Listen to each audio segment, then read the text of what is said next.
Hello guys. अब हम लोग क्वेश्चन नंबर थर्ड देखेंगे। क्वेश्चन नंबर थर्ड है, त्रिज्या 5 सेंटीमीटर वाले एक वृत्त के बिंदु P पर स्पर्श रेखा PQ केंद्र O से जाने वाली एक रेखा से बिंदु Q पर इस प्रकार मिलती है कि OQ बराबर 12 सेंटीमीटर है। तो PQ की लंबाई ज्ञात करना है। तो अब हम इसको फिगर को ड्रॉ करते हैं। ड्रॉ करके अब इसमें जो गिवन है 12 सेंटीमीटर O और Q। O क्या है हमारा? O से जाने वाली एक रेखा बिंदु Q पर इस प्रकार मिलती है कि OQ बराबर 12 सेंटीमीटर है। तो अब आप देख सकते हैं एक सर्कल है। सर्कल का केंद्र क्या है? O है और O से जाने वाली एक रेखा जो बिंदु Q पर मिलती है। तो O से एक रेखा खींचा गया जो बिंदु Q पर मिल रही है। और 5 सेंटीमीटर क्या है? इसका त्रिज्या है वृत्त का। तो वृत्त का त्रिज्या OP बराबर क्या हो गया? 5 सेंटीमीटर।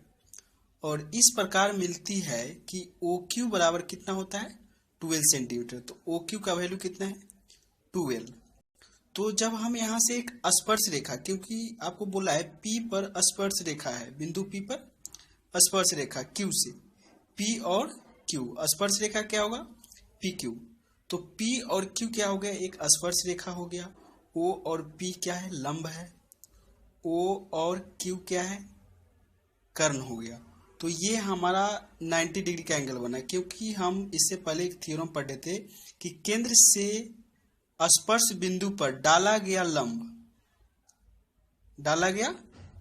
लंब होता है। स्पर्श रेखा और केंद्र से लाई गई रेखा को मिलाने पर वहां पे क्या बनता है? 90 डिग्री का एंगल बनता है। तो ये समझ में आपको आ गया होगा। ये 90 डिग्री का एंगल है, ये 12 सेंटीमीटर है और ये 5 सेंटीमीटर है। तो प्रश्न से दिया हुआ है कि OP बराबर 5 सेंटीमीटर, OQ बराबर 12 सेंटीमीटर और स्पर्श रेखा P और Q है। तो angle OPQ equal to 90 degree. समझ गए? तो अब हम लोग पाइथागोरस थ्योरम लगाएंगे, पाइथागोरस प्रमेय। तो पाइथागोरस प्रमेय से क्या होता है? कर्ण का स्क्वायर बराबर लंब का स्क्वायर प्लस आधार का स्क्वायर, यानी कर्ण का स्क्वायर। तो कर्ण क्या होगा? 90 डिग्री के सामने वाला, 90 डिग्री के सामने वाला, और लंब जो 90 डिग्री पे है, ये हमारा क्या हो जाएगा? बेस हो जाएगा, यानी आधार हो जाएगा। तो लंब का स्क्वायर, कर्ण का स्क्वायर यानी O और Q का स्क्वायर, OP का स्क्वायर प्लस P और Q का स्क्वायर।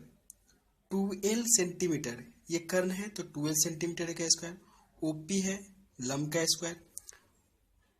PQ हमें फाइंड करनी है, तो PQ को हमें फाइंड करनी है, PQ को छोड़ दिया। 12 का स्क्वायर कितना होगा? 144 इक्वल टू 5 का स्क्वायर 25 प्लस PQ का PQ स्क्वायर। 144 माइनस 25, क्योंकि ये प्लस में था, इधर आया तो माइनस हो गया, तो 190 इक्वल टू P और Q। तो PQ की वैल्यू हमें फाइंड हो गया √190, जैसा कि हमें ऑप्शन में गिवन था। तो मुझे उम्मीद है कि यह क्वेश्चन आपको समझ में आ गया होगा। अब हम लोग क्वेश्चन नंबर 4 देखते हैं। क्वेश्चन नंबर 4 है, एक वृत्त खींचिए और एक दी गई रेखा के समानांतर दो ऐसी रेखाएं खींचिए कि उनमें से एक स्पर्श रेखा हो और दूसरी छेदक रेखा हो। तो एक स्पर्श रेखा और दूसरी छेदक रेखा। आपको पता होगा कि स्पर्श रेखा क्या होता है। वृत्त के किसी एक बिंदु पर अगर प्रतिच्छेद कर रहा है कोई रेखा तो उसे हम स्पर्श रेखा कहेंगे, और वृत्त के किसी दो बिंदु पर अगर प्रतिच्छेद कर रहा है तो उसे हम छेदक रेखा कहेंगे। तो चलिए अब हम लोग एक ड्रॉ करते हैं। एक सर्कल है जिसका केंद्र O है, और एक हम लोग मान लिए कि एक लाइन है जो N है। अब इस N के समानांतर हमें दो रेखाएं खींचनी है, जो एक स्पर्श रेखा हो और दूसरा छेदक रेखा हो। तो इस N के समानांतर हम एक लाइन ड्रॉ किए जो बिंदु एम पर प्रतिच्छेद करता है। तो ये हमारा ए बी क्या हो जाएगा, स्पर्श रेखा हो जाएगा। और इसी के समांतर यानी ए बी जो हो गया हमारा एन के समानांतर हो गया। तो अब हम कह सकते हैं कि ए बी के समानांतर एक ऐसी रेखा खींचेंगे जो समानांतर हो, जो बिंदु पी और क्यू पर क्या कर रहा है, प्रतिच्छेद कर रहा है। तो पी और क्यू जो रेखा है वो हमारा छेदक रेखा होगा। चलिए अब हम इसको लिखते हैं। माना कि एक वृत्त का केंद्र ओ है, वृत्त का केंद्र क्या है, ओ है, और माना कि एन एक सीधी रेखा खींची गई है। एन क्या है, सीधी रेखा हमने लिया, और एन के समानांतर ए बी एक रेखा खींची गई है। एन के समानांतर क्या खींचा गया है, ए बी एक रेखा खींचा गया है जो बिंदु एम पर क्या कर रहा है, प्रतिच्छेद कर रहा है। तो इसे हम क्या कहेंगे, स्पर्श रेखा कहेंगे, जो स्पर्श रेखा है और जो बिंदु एम पर स्पर्श करती है, अर्थात N parallel to A B, यानी एन के पैरेलल क्या हो गया हमारा, ए बी हो गया।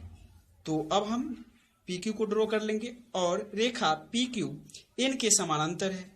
रेखा पी क्यू क्या है, एन के समानांतर है, खींची गई है, जो छेदक रेखा है, जो क्या है, छेदक रेखा है। तो बिंदु पी और क्यू पर प्रतिच्छेद करता है, जो बिंदु पी और क्यू पर क्या कर रहा है, प्रतिच्छेद कर रहा है। तो हम कह सकते हैं कि ए बी और पी क्यू क्या है, पैरेलल है, यानी A B parallel to P Q. जब एन पैरेलल है ए बी का तो एन पी क्यू का भी पैरेलल है। So A B parallel to P Q, यानी स्पर्श रेखा और छेदक रेखा दोनों क्या है, आपस में पैरेलल है। तो मुझे उम्मीद है कि आपको यह क्वेश्चन बढ़िया से समझ में आ गया होगा।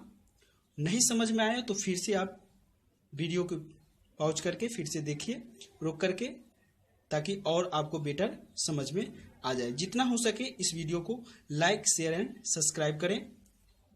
वीडियो देखने के लिए धन्यवाद।